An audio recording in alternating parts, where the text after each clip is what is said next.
ये सब हो रहा था, तो आप कहाँ पे थे? सर देखिए, थर्सडे नाइट और सुबह तक जो है, थर्सडे नाइट जो रात में अटैक हुआ तो हम तो हर जगह रेंडमली कवर करते रहे। फिर सुबह में मेरी ड्यूटी लगी हुई थी, लाइव करना था मुझे, 7 बजे का बुलेटिन था होटल ताज से। तो उस वक्त होटल ताज में सुबह तक तो एनर्जी आ गई थी। बट एक कुछ रिपोर्ट थी जो आपने ब्रेक की थी, और वो शायद तभी कुछ आपके बॉस ने आपको कंप्लेन किया था। जी जी जी जी जी जी मैं उसी पे आ रहा हूँ। 7 बजे का पहला बुलेटिन जब हुआ सागर, तो आग लगी हुई थी होटल ताज में। सब फायरिंग की आवाज़, रेमबोडियो, सब गन शॉट वगैरह की आवाज़ें हमें रात भर हम सुनते रहे। समझ में नहीं आ रहा था अंदर क्या चल रहा है। तो 7 बजे के बुलेटिन में हमने लाइव कवरेज दिया। दिल्ली से हमारे एंकर ने हमसे सवाल पूछा, हमने बताया। फिर 9 बजे के बुलेटिन में 7 बजे के बाद फिर मैं होटल ताज का जो गेट है, गेटवे ऑफ इंडिया की तरफ जो कार पार्किंग होती, आप एंट्री करते हो, तो स्टेरेज पे मैंने एक लाश को ले जाते हुए देखा। तो वो लाश का जो मैं पैर देखा तो वो बड़े शूज थे और पैंट एनएसजी कमांडो जैसी। तो मुझे लगा कि ये मिलिट्री का आदमी है, और वो तड़प रहा था बेचारा, तड़प रहा था। तो 9 बजे के बुलेटिन में मैंने खबर ब्रेक की कि हमारा आर्मी का एक एनएसजी का एक जवान शहीद हुआ है। तो उससे बहुत पैनिक हो गई थी सिचुएशन, क्योंकि मेरे आसपास सीनियर जर्नलिस्ट कई थे, राजदीप सरदेसाई, बरखा दत्त, परले प्रताप, सब बड़े बड़े नेशनल चैनल के जितने एडिटर थे वो सब इनका वहाँ न्यूज़ कवरेज कर रहे थे। तो मैं भी उनके आसपास ही था। तो मुझे काफ़ी क्रिटिसाइज का सामना करना पड़ा कि भाई आपने कैसे खबर ब्रेक कर दिया कि एक नौजवान शहीद हुआ है, आर्मी जवान, इसका तो कोई प्रूफ नहीं है, डिफेंस मिनिस्ट्री इसकी वो नहीं कर रही है पुष्टि, और आप कैसे कर रहे हैं। उस समय मैं डर गया था। हमारे बॉस ने भी मुझे काफ़ी चिल्लाया कि हमें नोटिस आ रही है, डिफेंस रक्षा मंत्रालय हम पे एक्शन लेगा, कोर्ट मार्शल लगेगा, आपने कैसे खबर ब्रेक किया। लेकिन मैं कॉन्फिडेंट था, क्योंकि मैंने बहुत डेयरिंग करके वहाँ करीब से मैंने देख लिया था कि ये लाश जा रही है और वो बिल्कुल डेड हो चुके हैं। बाद में पता चला, फिर डिफेंस मिनिस्टर को हमारी खबर के बाद वो डिक्लेयर करना पड़ा कि हाँ, एक मेजर संदीप यूनिक कृष्णन इसमें शहीद हुए। पहले एनएसजी कमांडोज है जो कि शहीद हुए हैं। तो हमारी खबर के बाद वो डिफेंस मिनिस्टर या रक्षा मंत्रालय के पास कोई ऑप्शन नहीं था, और उन्होंने फिर वो ऑफिशियल अनाउंसमेंट किया।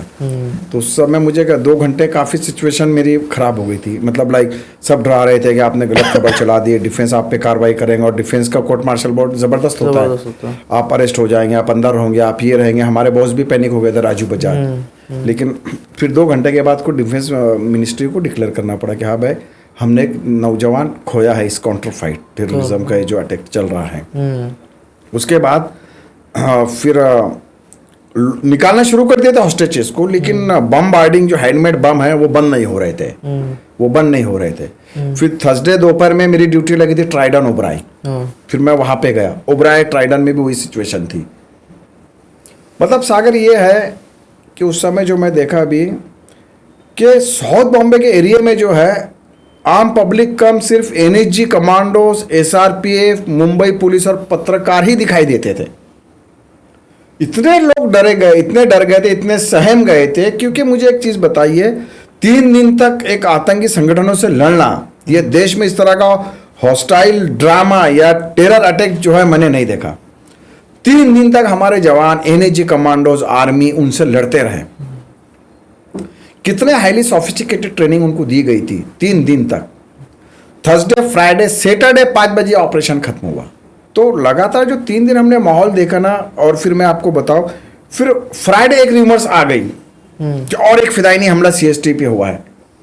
तो that time I was deploy at Nariman house, Colaba, जो कुलाबा केजवे नेवी नगर के भी आगे, वहाँ मेरी ड्यूटी थी।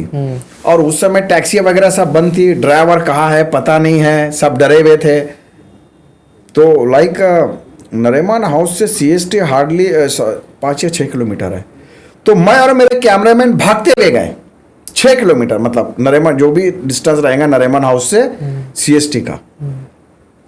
बोले यहाँ पे भी फिदाई नहीं हमला, जबकि रीमर्स थी। इतनी पुलिस फोर्स लगी हुई, इतने लोग आए कि वो डर खौफ जो है ना मुंबई वासियों में मैंने उस वक्त जो देखा कभी नहीं देखा। कि लोगों को समझ में नहीं आ रहा था कि वो किधर छुपे, क्या करे, जबकि पुलिस घूम रही है AK-47 56 लेके, हमारे जवान घूम रहे थे, बड़े रीमर्स थी। तो वो 3 दिन जो है ना मुंबई के लिए एक वो कयामत से बड़े दिन थे। मतलब जो हमने देखा, सब जो डर, जो खौफ, क्या होगा और क्या होगा, एक अनसर्टेनिटी हो गई थी। आदमी अपने घर में सेफ महसूस नहीं कर रहा था। आदमी जो है उस समय आप देखिए बांद्रा माहिम जो सड़कें रास्ते थे एकदम पूरी तरीके से सन्नाटा था। तो वो एक बहुत बैड एक्सपीरियंस रहा। फिर फ्राइडे ट्राइडन ओब्राई में ये ऑपरेशन चला। फिर फ्राइडे ही मुझे याद है that time home minister was mister P Chidambaram ji Bombay आए और ये जो हॉस्टेज बना के रखा था ये आतंकियों ने, इसमें जैसे अब होटल ताज में तो फॉरेन नेशनल ज़्यादा थे, ट्राइडन में भी थे, कनाडा के नेशनलिस्ट थे, फॉरेन नेशनल, उनको हॉस्टेज किया था उन्होंने, किडनैप। अमेरिकन था, हाँ कुछ को मारा भी, उसमें जाने गई कुछ लोगों की फॉरेनर्स। आपका कनाडा, यूएस, यूके, ऑस्ट्रेलिया, ये सब टूरिस्ट थे वहाँ पे होटल ताज और ट्राइडन में। और सबसे ज़्यादा दिक्कत जो इंडियन गवर्नमेंट को आ रही थी वो छाबड़ हाउस, जो यहूदी इजराइल का एक रिलीजियस सेंटर है, कल्चर सेंटर जिसे कहा जाता है। वहाँ पे उन्होंने इजराइलीज को किडनैप कर लिया था। एक बच्ची मूशी जो है, और उनके जो मेन थे हस्बैंड वाइफ, उनको तो जगह पे मार डाला था पहली शॉट में। उसकी बच्ची जिंदा थी जो आज भी है, और उसके केयर टेकर अपनी इंडियन वुमन थी जिसे इजराइल ने बाद में उनको इजराइल बुला के उनको सिटीजनशिप दी दोनों को। तो इसमें 26/11 के पीछे जो पाकिस्तान का जो मकसद था कि इंडिया को आइसोलेटेड कर दिया जाए पूरी दुनिया से, उन्होंने बहुत स्पेसिफिक तरीके से टारगेट किया था कि होटल ताज को टारगेट करो, ओबराई को टारगेट करो, नरीमन हाउस को करो, छाबड़ हाउस को करो, ताकि इंडिया का यूएस, यूके और इजराइल से भी रिलेशन खराब हो जाए। और वो इतने वेल ट्रेन थे कि वो 24 घंटे लड़ते थे।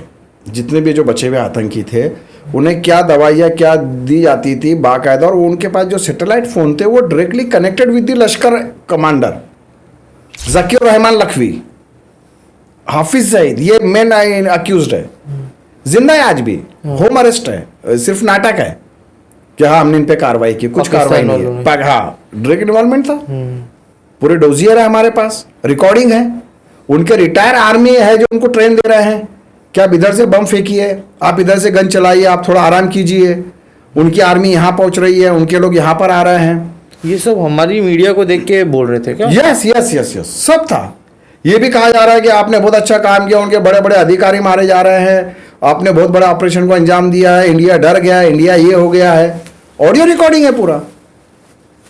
जब उनको मारा गया तो जो सैटेलाइट फोन और जो चीजें बरामद हमारी एजेंसी ने की उसमें सब है क्लियर कट कि उनके रिटायर आर्मी इनको गाइड कर रहे थे पाकिस्तान में बैठ के। ज़कीर लखवी का साहब ने सारी चीजें बताई, वो तो हमारी कस्टडी में जिंदा था ना। तो कहने का मतलब ये है कि इंडिया, इसके पीछे जो पाकिस्तान का मोटिव था कि इंडिया को आइसोलेटेड कर दो हर देश से और इंडिया वार सिचुएशन में चला जाए, और वो हो रहा था। मैंने खुद चिदम्बरम जी जब फ्राइडे आए ट्राइडन में, तो उन्होंने खुद लिटरली एनएसजी के चीफ को कहा कि इंडिया पे बहुत ज़्यादा प्रेशर है, इस ऑपरेशन को जल्दी ख़त्म करो। ये इजराइल भी डाल रही थी प्रेशर बहुत ज़्यादा। इजराइल चाह रहा था कि क्रेडिट उसको मिले कि देखो इंडिया ने इस ऑपरेशन को ख़त्म नहीं किया है, हमने हॉस्टेजेस को निकाला है और इनको मारा है। तो इजराइल ज़बरदस्ती इन्वॉल्व होना चाह रहा था ताकि मुझे क्रेडिट मिले। तो इजराइल के जो है डिप्लोमेट्स वो डायरेक्ट कम्युनिकेट कर रहे थे आतंकियों से, इमरान से और उनसे। वो ऑडियो भी उस समय रिलीज हुए थे। क्या बोल रहे थे? नरीमन हाउस में कि आप हमारे लोगों को मत मारिए, आपकी जो मांगे हम पूरी कर देंगे, आपने खाना खाया, आपने ये किया। इजराइल डायरेक्ट उनसे डील कर रहा था इंडिया को बाईपास करके। इतना प्रेशर था इजराइल का इंडिया पे। तो Israel was trying to hijack this operation कि इसका क्रेडिट मैं ले जाऊं और मैं इन्वॉल्व होकर इस ऑपरेशन को खत्म करूं। तो चिदम्बरम जी जब फ्राइडे आए बॉम्बे, तो उन्होंने लिटरली एनएसजी को कहा कि इस ऑपरेशन को जितना जल्दी हो सके ख़त्म कीजिए। अब हमारे लिए ख़त्म करना कोई बड़ी बात नहीं थी। हम जो पीछे हो रहे थे कि फॉरेन नेशनल्स की मौतें ज़्यादा ना हो, ट्रेजिडी, और हमें दिक्कत आ रही थी ज़्यादा ताज और ओबराई में, क्योंकि वो फ्लोर आइडेंटिफाई नहीं हो रहे थे। वो एक फ्लोर पे हमला करते थे, फिर 6 फ्लोर पे चले जाते थे, फिर 7 पे चले जाते थे, फिर वो हैंड ग्रेनेड फेंक देते थे, सीढ़ियाँ तोड़ देते थे। हाँ, तो हम खुद आवाज़ सुनते थे, बाहर ही थे हम। तो इजराइल का सबसे ज़्यादा प्रेशर था कि आप हटिए, हमें इन्वॉल्व होने दीजिए, हम आते हैं। फिर एनएसजी ने डेयरिंग की और सैटरडे 5 बजे तक इस ऑपरेशन को ख़त्म किया। जब चिदम्बरम जी होम मिनिस्टर थे वो आए, उन्होंने कहा कि डायरेक्ट इसको आप ख़त्म कीजिए, अभी आप किसी की परवाह मत कीजिए। और जितने भी जो बचे हुए 8 लोग थे उनको फिर एनएच जी ने अपने मुठभेड़ में मार गिराया। और चिदम्बरम जी खुद प्रेस कॉन्फ्रेंस लिए उन्होंने सैटरडे, और इसकी घोषणा खुद उन्होंने सह्याद्री गेस्ट हाउस में की कि ये ऑपरेशन ख़त्म हो गया है और इसमें ये इन्वॉल्वमेंट था, पूरा ब्रीफिंग उन्होंने दी थी। तो ये बहुत बड़ी साजिश थी देश के खिलाफ कि इंडिया को किसी भी तरीके से आइसोलेटेड किया जाए और एक मैसेज पूरी दुनिया को देना था। लेकिन हमारे जवानों ने, हमारी आर्मी ने जो 3 दिन में चीज़ें दिखाई वो तारीफ़ काबिल है। मिनिमम कैजुअलिटी हुई है ज़्यादा से ज़्यादा, क्योंकि हमारे लिए, जो मैं आपको फिर दोहराऊंगा कि हमारी एनर्जी के लिए दिक्कत ये आ रही थी कि हमें फ़िक्र थी फॉरेन नेशनल्स की कि वो उनकी कैजुअलिटी ना हो, उनको भी ज़िंदा रखा जाए और आतंकियों को भी मारा जाए। इसलिए हमें समय लग रहा था, टाइम लग रहा था। नंबर 2 इम्पोर्टेंट बात कि उनके रिटायर आर्मी उन्हें ट्रेन कर रहे थे।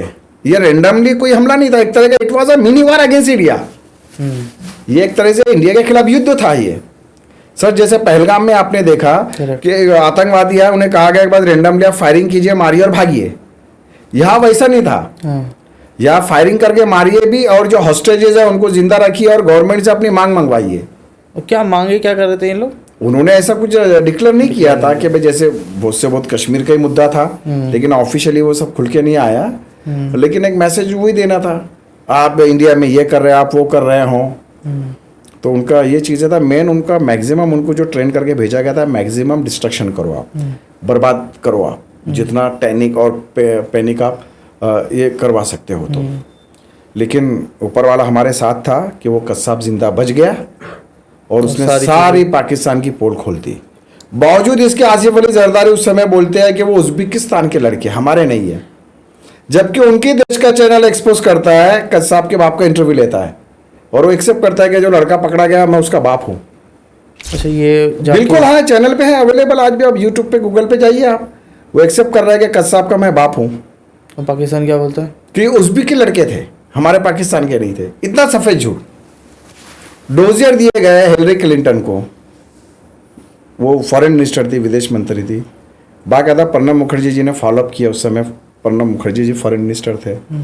बावजूद इसके उन्होंने पाकिस्तान पे कोई एक्शन नहीं लिया। पाकिस्तान ने खानापुरी के लिए क्या किया, जमात उद दावा को बैन किया, हाफिज़ सईद को हाउस अरेस्ट बता दिया, ज़कीर रहमान लखवी जो मेन कमांडर था उस पर केस किया, उसको अरेस्ट किया है, वो भी अमेरिका के दबाव में आके, under the pressure of America.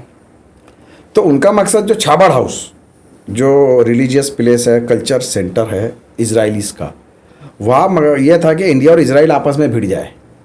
उन्हें पता था कि हम यहाँ हमला करेंगे, फिर इजराइल डायरेक्ट इंडिया में एंट्री करेंगे रिटेलेट करने के लिए। यूएस नेशनल्स को ज़्यादा मारो, यूके के नेशनल को ज़्यादा मारो, ऑस्ट्रेलिया के नेशनल्स को ज़्यादा मारो, ताकि इंडिया आइसोलेटेड हो जाए और फिर सब देश बोले अब आप हटिए, हम इनसे लड़ते हैं। इतना उनको वेल ट्रेन करके भेजा गया था और 3 दिन ये तमाशा चला। लेकिन फिर भी हमारी एनएसजी ने इसे काफ़ी कम समय में कंट्रोल कर लिया, देखा जाए तो। इसमें कुछ ज़्यादा, अगर मैं थर्सडे नाइट का ये हमला है और सैटरडे 5 बजे हमने इस ऑपरेशन को ख़त्म कर दिया था।